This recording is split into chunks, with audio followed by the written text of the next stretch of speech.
शेतकरी मित्रांनो, माझ्या मागे ही जी काही छोटीशी दावण म्हणजे छोटीशी जे काही गव्हाण बघत आहात हे आपण खास करून शेळींच्या पिल्ल्यांसाठी बनवलेले आहे। काय होतंय, बऱ्याचदा आता प्रशिक्षण करून आल्यानंतर जे काही युवा तरुण वर्ग आहेत ते आता बरेचसे शेळी व्यवसायाकडे वळालेले आहेत।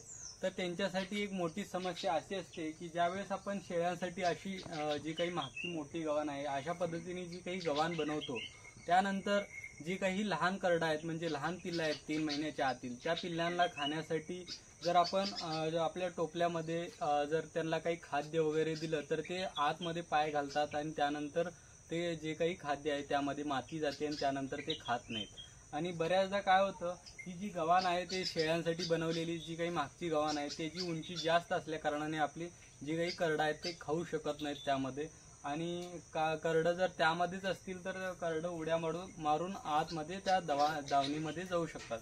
तर त्याच्यावरतीच आपण सोल्युशन म्हणून आज आपण ही जी काही पोर्टेबल गव्हाण आहे ती बनवलेली आहे। तर या ठिकाणी तुम्ही स्क्रीनवरती पाहू शकता, ही अशी जी गव्हाण आहे यामध्ये आपण सर्वप्रथम आपण कमी होता येईल तेवढा कमी खर्च कसा करायचा आहे या उद्देशाने बनवलेला आहे। तर या ठिकाणी आपण जे काही 15 लिटरचे तेलाचे डबे असतात पत्र्याचे, ते तेलाचे डबे वापरलेले आहेत। 3 पत्र्याचे डबे वापरल्यानंतर आपल्याला कमीत कमी 6 करड यामध्ये आपले वैरण खाऊ शकतात। तर त्यानंतर आपण ही 6 mm ची बार वापरून आपण त्यामध्ये याच्या वरच्या बाजूला व्ही आकाराचा शेप दिलेला आहे। हा शेप का दिलेला आहे तर बऱ्याच शेळी पालकांना ह्या शेपचा अंदाज आलेला असेल आणि काही जणांना आलेला नसेल। तर मी तुम्हाला याचं विश्लेषण करून सांगतो, हे शेप कशासाठी आहे। ज्यावेळेस आपण आपल्या रानामध्ये आपण आधुनिक पद्धतीने शेळी करत असतो किंवा शेळीपालन करत असतो आणि त्यामध्ये काही जण अर्धबंदिस्त करत असतात, तर त्यावेळेस आपल्याला शेतामध्ये तुती किंवा शेवरी सुबाबूळ, नेपियर घास अशा पद्धतीचे जे काही मोठे गवत असतात, मोठे झाडपाला असतात। आता सगळ्यात पहिला जर स्टार्ट करताना बऱ्याच शेळीपालकाकडे कुट्टी मशीन नसते, त्यावेळेस आपण जे काही झाडपाला आहे तो आपण या व्ही आकाराच्या शेपमध्ये टाकायचा आहे। त्यानंतर ही जे काही 5-5 इंचाची जे काही गॅप आहेत त्यामधून आपली शेळ्या म्हणा, शेळ्यांची करडं पाला वडून खातील आणि ज्यावेळेस जे काही लाकडं आहेत ते वरती राहतील।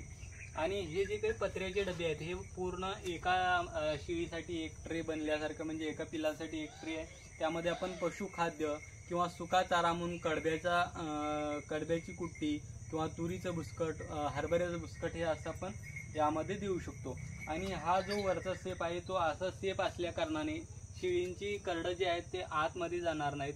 आणि त्याच्याच बरोबर एवढं करून सुद्धा शेळींची करडं आत जात होते, कारण माझ्याजवळ सध्या शेळ्या आहेत, मी देखील एक शेळी पालक आहे आणि याच्यामध्ये ज्या काही समस्या येतात त्या समस्यावर सोल्युशन म्हणून आपण असं नवीन पद्धतीचा जुगाडद्वारे बनवलेले ही जे काही आहे गव्हाण आहे। तर त्याला सोल्युशन म्हणून मी हे बनवल्यानंतर देखील शेळींची पिल्ले आत जात होते। त्यानंतर आपण हा 6 mm चा रॉड आपण एक 5 इंचाच्या अंतरावरती गव्हाणीपासून 5 इंचाच्या अंतरावरती बसवला आहे, जेणेकरून पिल्लांची फक्त मुंडकीच आत जातील, त्यानंतर पिल्ली काय आत जाणार नाहीत। आणि यामध्ये आपण आता जवळपास 1-1 फुटाचा हा ट्रे बनलेला आहे आणि 1-1 फुटाच्या नंतर जर आपण यामध्ये उभे रॉड जर लावले तर उभे रॉड लावल्यानंतर असे बरेच करडा असतात की ते एकमेकांना मारामारी करत असतात।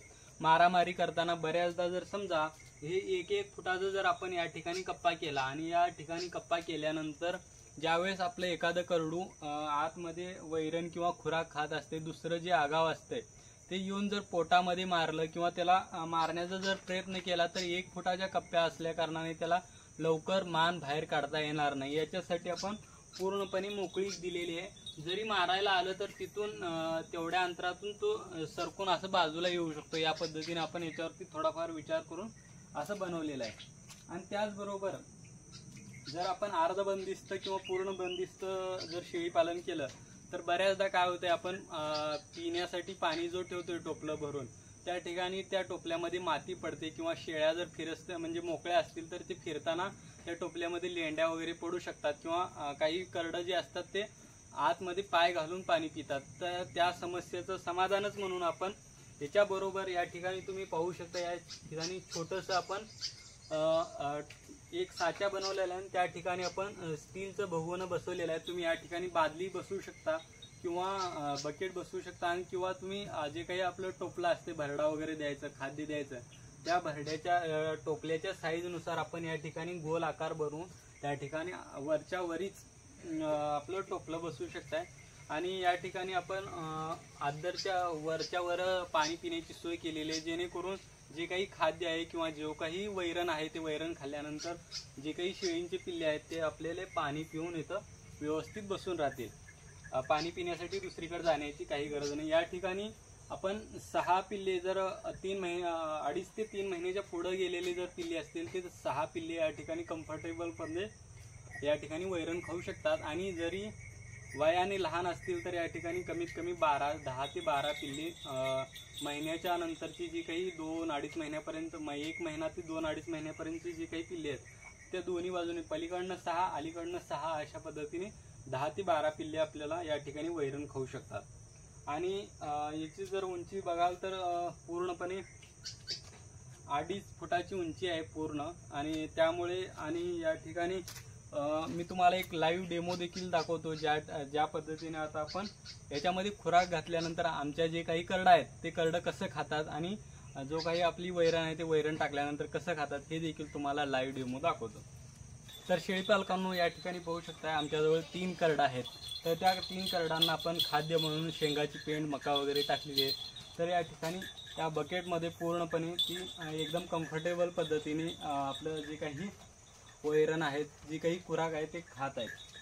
त्या ठिकाणी बऱ्याच वेळा काय होतं, आपण ज्यावेळेस टोपल्यामध्ये खुराक देत असतो त्यावेळेस ही जी काही लहान करडं आहेत, विशेष करून ही जी पाट आहे ही पाट आपल्याला ज्यावेळेस टोपल्यामध्ये अगोदर आपण खुराक देतो त्यावेळेस पाय आत घालत होती आणि तिच्या पायाबरोबर चिखल माती आतमध्ये जात होती, त्यानंतर ते पूर्णपणे खुराक खराब होत होता. तर आता आपण तुम्ही पाहू शकता हे खुराक खात आहेत. याच ठिकाणी आपण वैरण देतानाचा एक डेमो दाखवतो तुम्हाला. जर वैरण टाकल्यानंतर शेळी किंवा शेळींची करडं कसे खातात हे शेळींसाठी हे करडांसाठी बनवलेलं आहे. सेम पद्धतीने आपण मोठं बनवून शेळ्यांसाठी देखील बनवू शकतो. तर तुम्हाला वैरण टाकून दाखवतो.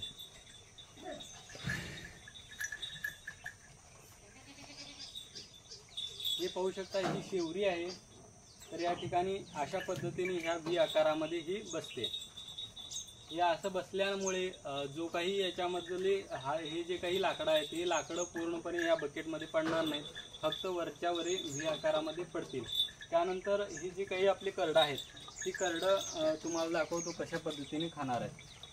मित्रांनो पाहू शकता या ठिकाणी जे काही करडं आहेत ते आता खुराक संपल्यामुळे आपली जी काही शेवरी वगैरे टाकलेली आहे ती वैरण वरच्यावरी खायला सुरुवात केलेली आहे. तर ही जी काही सळई बसवलेली आहे सळईच्या वरल्या बाजूने आपल्याला ही करडं खाताना दिसत आहेत. त्या ठिकाणी विशेष करून आता यामध्ये जो काही फाटा आहे म्हणजे जो काही वैरणीचा फाटा किंवा तुम्ही जर समजा सुबबूळ वगैरे टाकली तर ती वडून वैरण पायात घेणार नाही. याच्यासाठी आपण थोडंसं खोल केलेलं आहे, त्यामुळे ते वरच्यावर राहते आणि पानं ओढून खातील.